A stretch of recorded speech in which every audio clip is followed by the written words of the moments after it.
వినిపించే గొంతులన్నీ నేను చూస్తూనే ఉన్నా. ఒకప్పుడు మా చిన్నప్పుడు అనుకోండి, చిరంజీవి గారి టైంలో దాసరి నారాయణరావు గారు నా జాతి మీద జరుగుతున్న దాడి మీరు ఎలక్షన్ ముందు ఇచ్చిన మాటే కదా, నిరూపించుకోకపోతే మీరు రుజువు చేసుకోలేకపోతే అంటూ గర్జించిన ఆ గొంతు మళ్ళీ ఇంకెప్పుడు నేను వింటానని కూడా నేను అనుకోనండి. మళ్ళీ అదే రకంగా ముద్రగడ పద్మనాభం గారు మంచి చేసినారా చెడు చేసినారా రిజర్వేషన్ కోసం అమ్మో ఇంతమంది కాపుల రైలు పట్టాల మీద ఎక్కేశారా, తగలబెట్టే పరిస్థితికి వచ్చేసారా, వీళ్ళు తలుచుకుంటే ఏమైనా చేయగలరయ్యా, ఆ రిజర్వేషన్ ఏదో గురించి కొంచెం కూర్చొని మాట్లాడుకుందాం అనుకునే టయానికి మళ్ళీ ఆ ఉద్యమం చేసిన ఆయన్ని వెనక్కి లాగి ఆయన అలా ఆయన ఇలా ఎలా ఎవరు ఎలా అయితే ఎదిగా, రాజకీయాల్లో ఎవరు మంచోళ్ళు ఉన్నారో 10 మంది పేర్లు చెప్పండి, నిజాయితీగా ఉన్నవాడు పేర్లు చెప్పండి. అరే ఎవరో ఒకరు ఏదో ఒకటి తాపత్రయపడుతుంటే పొలలైన రాళ్ళైన ఉపయోగం అందరికీ కదా. ఇప్పుడు బోండా గారిని చేయమనండి ఉద్యమం, లేకపోతే నిమ్మల రామానాయుడు గారిని చేయమనండి ఉద్యమం, లేకపోతే వైసీపీలో ఒక నాయకుడు చేయమనండి ఉద్యమం, లేకపోతే ఆమంచి స్వాములు చేయమనండి ఉద్యమం. ఎవరు చేసినా కులానికే కదా. అన్ని కులాల్లో అన్ని పార్టీల్లో కులాలు బాగుపడతాయి కదా. అరే స్వాములు వేస్తే జనసేన పేరు ఏమొచ్చింది పేరు, ఏమొచ్చింది పేరు? జాయినింగ్ రోజు 100 లారీలు 100 ట్రక్కులు 100 కార్లు వేసుకుని వచ్చారు, తర్వాత రొయ్యలు చెరువు చేసుకుంటున్నారు. కన్నా రాష్ట్రం ఏం చేసింది? ఒకప్పుడు పార్టీలో రాష్ట్ర అధికార ప్రతినిధి కేసులు చేసుకుంటుంది, ఏం చేసింది? అరే ఏంటది? ఒక వ్యక్తిని తీసుకొచ్చి మీరు రాజకీయాల్లో దింపాక అతని బలమేంటో తెలిసాక అతన్ని బలహీనపరుస్తుంటే పక్క పార్టీ వాడు పక్క పొలవాడు ముందు తలదించుకోవడమేగా.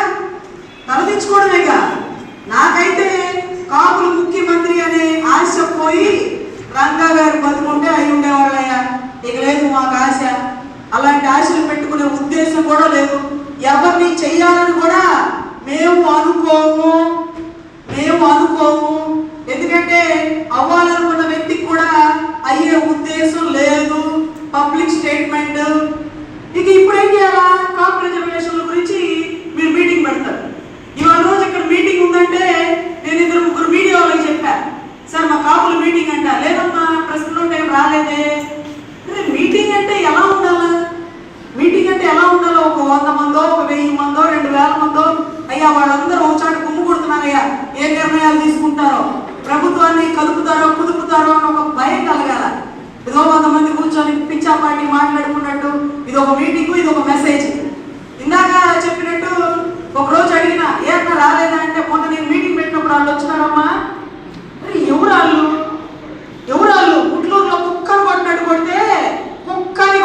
కొడితే 15 మంది కంపౌండ్లో కాంపౌండ్ కొడితే ఆ పార్టీ అధ్యక్షుడు రాలా, ఆ ఏరియా వాళ్ళు రాలా. ఆ జనసేన పార్టీ వాళ్ళకి చెప్పా, అయ్యా మనం వస్తారు కనీసం వాడి మీద ఎఫ్ఐఆర్ కట్టించండి అయ్యా. 15 మంది ఒకటి కలిసి కొడితే అటెంప్ట్ మర్డర్ సెక్షన్ అయింది, మనం అది ఎలాగో ఏడవలేము. కూటమి ధర్మాన్ని మనం కాచి కాపాడాలి కదా, మన బతుకులు గేట్ కాడ వాచ్మెన్ కదా, కనీసం వాళ్ళ పేరు ఎఫ్ఐఆర్లో రాయండి అయ్యా అంటే జరుగుతుందండి అని. కేంద్ర మంత్రి దగ్గర పంచాయతీ జరుగుతుంది. నేనన్నా కేంద్ర మంత్రి డైరెక్ట్గా అన్నా, అయ్యా మీరు కేంద్రంలో మంత్రి కమ్మ కాపులకి పంచాయతీ చేయడానికి మంత్రి ఒకటి తుక్కు రేల కొట్టి మీకు ఎంపీటీసీలు ఇస్తాం జెడ్పీటీసీలు ఇస్తాం, దాసరాము గారికి చెప్పొద్దు, కన్నా రజనీ గారిని పిలవద్దు, కొట్టించుకోండి. సిగ్గు అనేది మన రక్తంలో కూడా లేకపోతే ఏమి చేయలేము. ఇవాళ రోజు కొట్టారు, రేపు రోజు మొహం మీద ఊసి ఆ పర్లేదులే రజనీ గారు మేము వాళ్ళకి ఎంపీటీసీ జెడ్పీటీసీ ఇస్తామంటే వాళ్ళే వెనక్కి తీసుకుంటారు. ఒకప్పుడు ముట్లూరు కాపులంటే ఆ ధరలో ఈ ధరలో గొడవలు అయ్యే వాళ్ళకి వద్దులేరా గొడవలేదు అనే ఒక ధోరణి ఉండేది. మరేంటో దరిద్రం, ఎప్పుడు ప్రభుత్వంలో లేవు, అయినా కానీ కాపులంటూ ఒక భయం ఉంది. ఇటు మనం ప్రభుత్వంలో ఉన్నామంట, మనం కూడా ఉన్నామంట ప్రభుత్వంలో, కానీ ఇప్పుడు భయం పోయింది.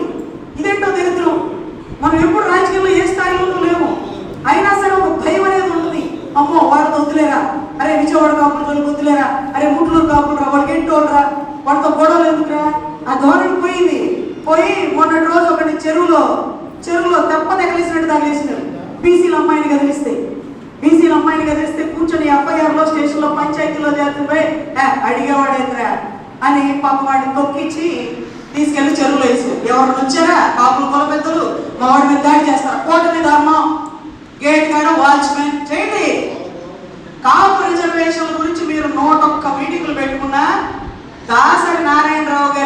వచ్చిన గొంతు నేను వినబోను.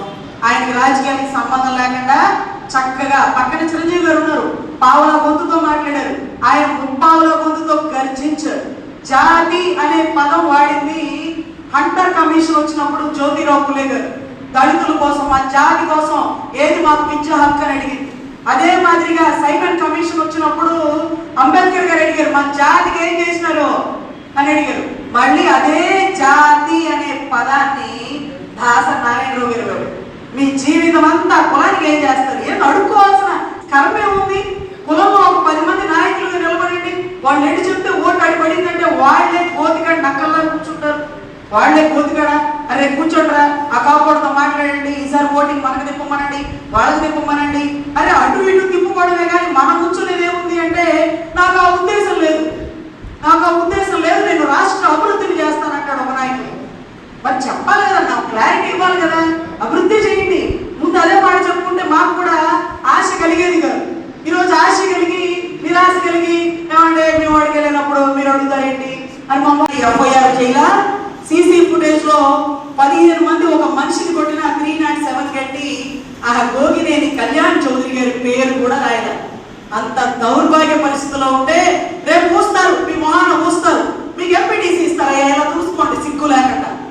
ఆ పౌరుషం ఏమైంది, ఆ కారు మడతేస్తే అంటే రంగా గారి బొమ్మ చూస్తూ కూడా అటువైపు పోతా రోమాలు నిక్కపొడిసే చరిత్ర పోయి ఈరోజు ఊడిగాల చరిత్రకు వచ్చాం. కాబట్టి దయచేసి రాజ్యాధికారం సంగతి నాకు ఆశ లేదు, రిజర్వేషన్ మీద నాకు కోరిక లేదు, అంతటి పోరాడే యోధులు లేరు. కాకపోతే కేవలం కాపులకి రక్షణ కల్పించే దాంట్లో అయినా పెద్దలుగా ఉండి మీరు పాత్ర వహించాలని. ఇంకోసారి కాపు మీటింగ్ జరిగింది అంటే కనీసం 1000-2000 మంది లేకుండా మమ్మల్ని పిలవకండి. 1000-2000 మంది ఉండాలి. ప్రెస్ మీట్, ప్రెస్ నోట్ అంతా రావాలి, అవతలడిలో భయం కలగాలి. వీళ్ళందరూ ఒక చోట చేరుతున్నారు, ఏం జరిగిందో, ఏం మాట్లాడతారో, ఒక్కొక్కడు ఒక్కొక్క సలహాలు ఇస్తారు, ఎటు నుంచి ఎడు తిప్పుతారో అన్న ఒక భయాన్ని ప్రభుత్వానికి ప్రతిపక్షానికి కలిగించాలని నా ఆవేదన అండి. నాకు ఈ అవకాశం ఇచ్చిన